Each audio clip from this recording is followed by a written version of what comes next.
Olá pessoal, tudo bem? Eu sou Ribamar Oliveira, professor substituto e pós-doutorando na Escola de Comunicação da UFRJ e eu tô no terceiro simpósio Popfilia com muita alegria, compondo a mesa 7, coordenada pela colega Luciana Xavier, da Federal do ABC, e intitulada Pop a Brasileira, gênero musical como arena de disputa.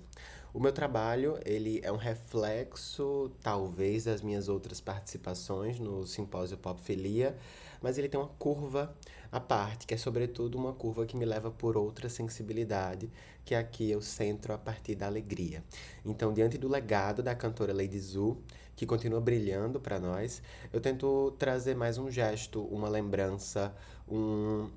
olhar para a história da cena disco no Brasil a partir dessa coroação dela enquanto esse corpo-som que nos perpassa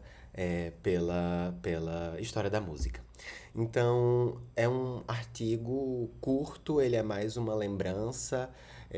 Eu preciso unir e me munir também de mais reflexões, de mais textos, na busca desses arquivamentos midiáticos, mas desde já eu pontuo que é um trabalho que, apesar de ser breve, ele surge ali mais ou menos em 2023, quando eu tive o prazer de ainda estar no doutorado e estagiar no meu estágio docente, junto do professor Denilson Lopes e do colega, que na época era pós-doutorando, Jason Marconi. Então, nós criamos essa disciplina chamada Alegria Disco Queer e Como Estar Juntos. Às vezes era como estar juntos na pista de dança também.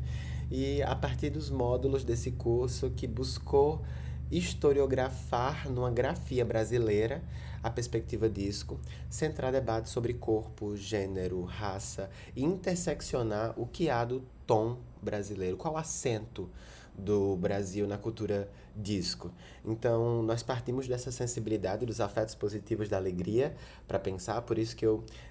destaquei que eu saí um pouco da curva dos trabalhos que eu vinha mandando pro Popfilia, que eu estava mais interessado nas divas decadentes, parto de Angela Rorô, e aí chego num conjunto de,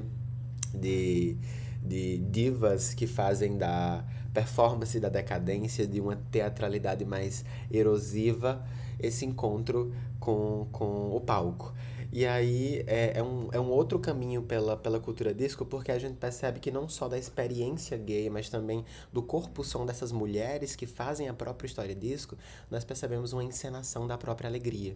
Então, para além desse rastro tropical de uma Donna Summer brasileira, como a Lady Zu era chamada, eu tento rever esse legado dela por uma história da discoteca brasileira. Inclusive, é um trabalho que encontra um pouco as reflexões que eu venho fazendo com o professor Denilson Lopes, que recentemente saiu um trabalho que nós publicamos na Contracampo, buscando essa história disco no Brasil, sobretudo pelo seu lado estético. Então, é muito importante para mim olhar para essas mulheres que fizeram a história da cultura disco e, sobretudo, por essa construção estética desse corpo que dança disco, que dança e dança sem parar, como a voz da Lady Zu e como esse título de Rainha da Disco, o que é que irradia, sobretudo, a partir dela e para além das próprias frenéticas, sobretudo de pensar a pista de dança como esse espaço de encenação de nós mesmos e de uma história que sempre vem pelo próximo movimento. Então eu tô fazendo esse diálogo com a Lady Zu, que nasceu em São Paulo, e eu gosto muito de destacar que, inclusive, é algo que ela menciona em uma entrevista que ela faz com o Clodovil, uma entrevista muito interessante, porque a gente consegue ali pensar a experiência gay disco e, sobretudo, nos trejeitos e nos gestos e na construção performática dela enquanto uma diva disco, no momento que o Clodovil pergunta que ela é meio bicha. E aí ela vai trazer toda uma encenação do quanto ela se coloca no palco, do quanto o que há por trás da Lady Zu.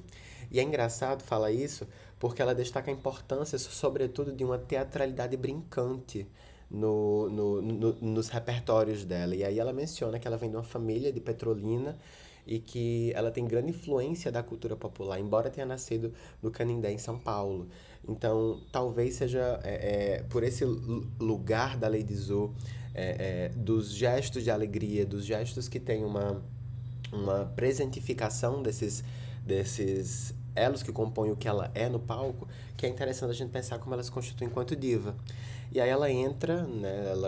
ela já tá na música há muito tempo, sobretudo no legado ancestral e familiar, e ela aparece na TV Cultura no programa O Dois é Nós, que é um programa infantil, onde ela vai ali ter a sua aparição midiática. Então, é ali pelos 20 anos, quando ela é lançada na música e ela traz A Noite Vai Chegar, que é o que se cristaliza enquanto coroação da diva disco, que a gente consegue buscar essa experiência da Lady Zu, sobretudo do que ressoa dela hoje, e para além do que a gente entende enquanto um grupo feminino como as Frenéticas, que estava ligada a um outro circuito mainstream, não que a Lady Zu não fosse, mas que estava ligado a uma telenovela, estava ligado à própria construção da Boate Dancing Days, como a gente vê no, no nas Noites Tropicais do Nelson Motta, e de pensar que a Lady Zu vem dessa cena Black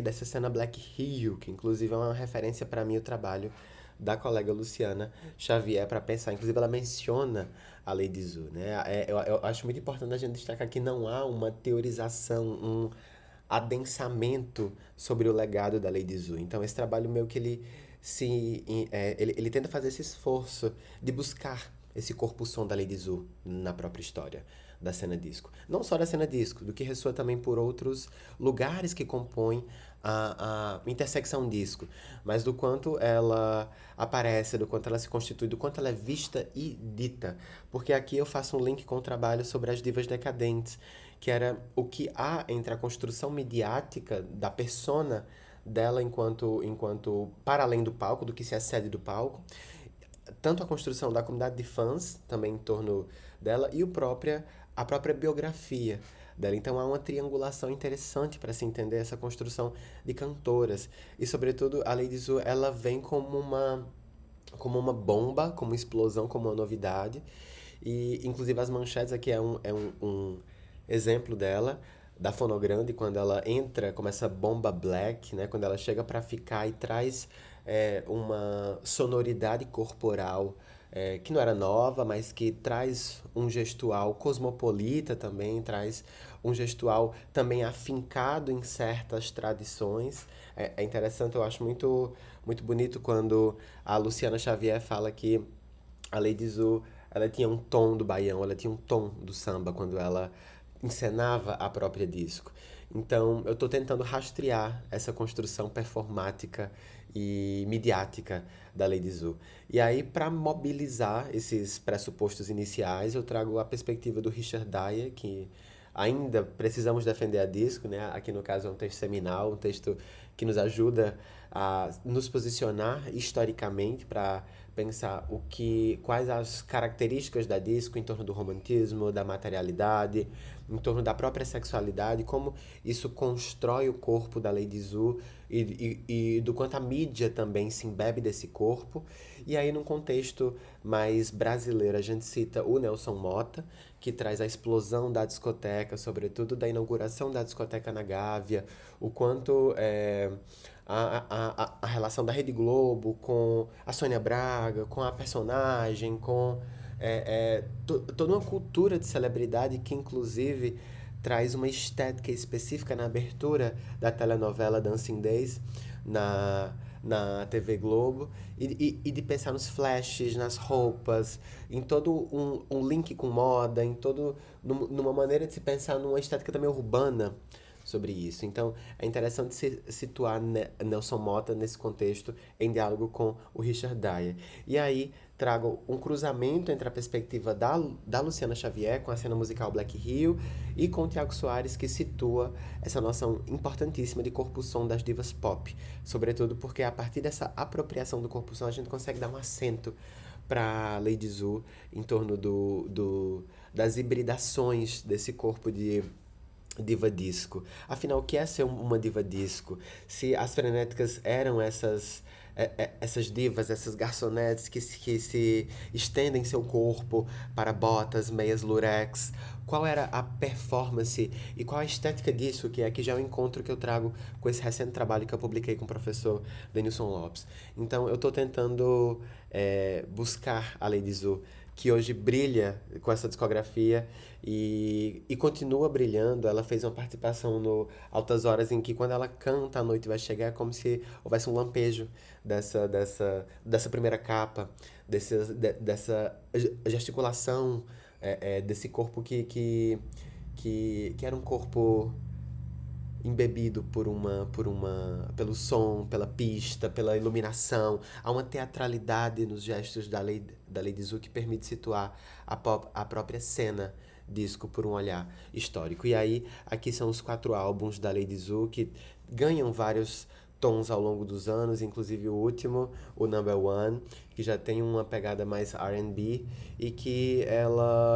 mas ela continua com essa teatralidade específica, com esse olhar, com o legado disco, porque se ela se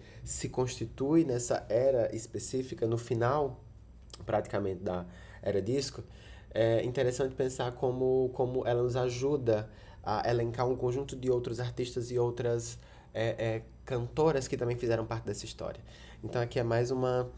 perspectiva sobre a Lady Zu. Eu ainda preciso ir além de arquivamentos midiáticos. Tem vários blogs de revistas antigas que situam um pouco a presença da Lady Zu, pensar como o jornalismo constituiu esse corpo-som dela, e dentro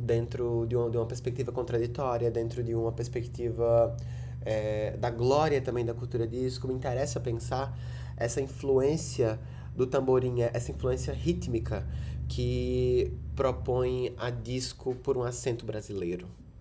Como se esse corpo-som da Lady Zu fosse uma iluminação possível, onde,